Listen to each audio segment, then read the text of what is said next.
Hello बच्चों, तो आज हम बात करने वाले हैं प्रश्नावली 1.1 का क्वेश्चन नंबर 3। बोला है अभाज्य गुणनखंडन विधि द्वारा निम्नलिखित पूर्णांकों के एचसीएफ और एलसीएम ज्ञात कीजिए। बहुत ही आसान है, ठीक है। बस जरूरत है तो आपको ध्यान से समझने की, ठीक है। एक नंबर क्वेश्चन लेते हैं। एक नंबर क्वेश्चन क्या करते हैं जी, हल करते हैं। हल कितना है, 12, 15 और 21। 12, 15 और 21, ठीक है। सबसे पहले क्या करें, इसका अभाज्य गुणनखंड करें। क्या करेंगे, अभाज्य गुणनखंड लेते हैं। यहाँ पे 12 2 से कटेगा तो 2 से काटेंगे, 6 मार्क्स में हो जाएगा। फिर 2 से 3, अब ये 3 कटेगा 1 मार्क्स में। अब किससे कटेगा, नहीं कटेगा। तो चलिए अब लेते हैं 15। ये किससे कटेगा जी, 2 से नहीं कटेगा, सीधा कटेगा आपका 3 से। तो 3 5 15, अब ये 5 से 1 मार्क्स में खत्म। ये वाला 21 किससे कटेगा जी, 2 से नहीं कटेगा, सीधा कटेगा 3 से। 3 7 21, खत्म। अब यहाँ से हम एच सी एफ कैसे निकाल सकते हैं, जो तीनों में क्या हो जी, कॉमन हो। क्या हो जी, उभयनिष्ठ। तो देखिएगा, 2 इसमें है, इसमें नहीं है, इसमें भी नहीं है, ठीक है। तो ये तो होगा नहीं। 3 इसमें है, इसमें है, इसमें, मतलब यही इसका क्या हो जाएगा जी, एच हो जाएगा। और एलसीएम देखने के लिए, एलसीएम देखेंगे कौन कॉमन है। 3 कॉमन है, 3 ले लिए। और कौन कॉमन नहीं है ये भी लेते हैं। 2 गुणे 2 कॉमन नहीं है, तो 2 गुणे 2 हो गया। यहाँ पे 5, यहाँ पे 7, यही ना हुआ जी। तो कैसे, देखिए, 3 दूना 6, 6 3 दूना 6, 6 दूना 12, 12 25 60, कितना जी, 60 हो गया इतना। 3 दूना 6, 6 दूना 12, 12 25 60 में 7 से गुणा होगा तो 7 छक 42 हो जाएगा। कितना जी, 7 में 0 से गुणा होगा 0, 7 छक 42 यानी इतना 420। तो एच सी एफ कितना आ गया, 3, और एलसीएम 420। यही इसका क्या हुआ जी, आंसर हो गया। देखिए कितना आसान है।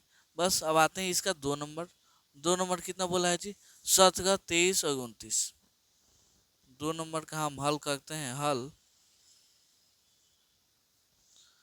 17, 23 और 29।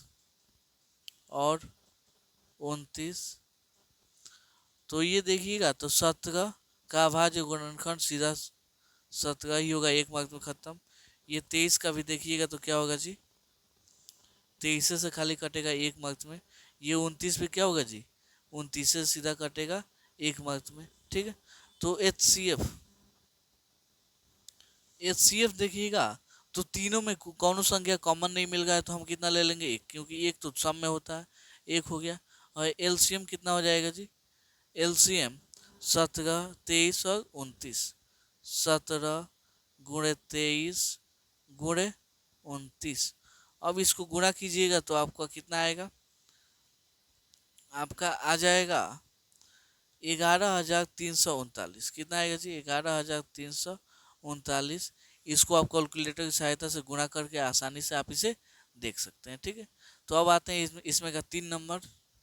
चलिए अब क्या है जी, 8, 9 और 25। तो क्या करेंगे, 8 को लेंगे, यहाँ से हम करते हैं हल। हम यहाँ पे करते हैं हल, 8 लेते हैं, 2 से कटेगा, 2 चौक 8, फिर 2 से कटेगा, 2 दूना 4, यहाँ पे ये वाला 1 मार्क्स में खत्म। ये वाला 9, 3 से 3 तरीका 9, यहाँ पे ये खत्म। अब यहाँ पे लेते हैं 25, जो कि 2 से 3 से नहीं कटेगा, सीधा कटेगा 5 से। 50 25 हो जाएगा, ये वाला 5 एकम 5, ठीक है। H C F equal to क्या हो जाएगा, तीनों में क्या कॉमन है जी, इसमें देखिए 2, तो इधर कहीं भी 2 नहीं है। इसमें 3 है तो इधर कहीं भी 3 नहीं है। इधर 5 है तो 5 कॉमन में नहीं है।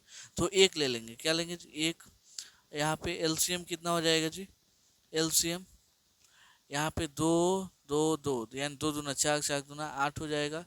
यहाँ पे 3 तरीका 9 हो जाएगा। यहाँ पे 50 25, कितना होगा जी, 25। तो यहाँ पे 25 8 देखिएगा 200 होता है। कितना जी, 25 8 200 गुणे 2, यानी 9 दूना 18 और 2 zero 2 zero. H C F कितना, 1, एलसीएम कितना 1800। यही इसका क्या हुआ जी, आंसर हो गया। तो उम्मीद करता हूँ आपको ये क्वेश्चन बहुत अच्छे से समझ में आया होगा। चलिए मिलते हैं अगले वीडियो में अगले क्वेश्चन के लिए, तब तक के लिए धन्यवाद।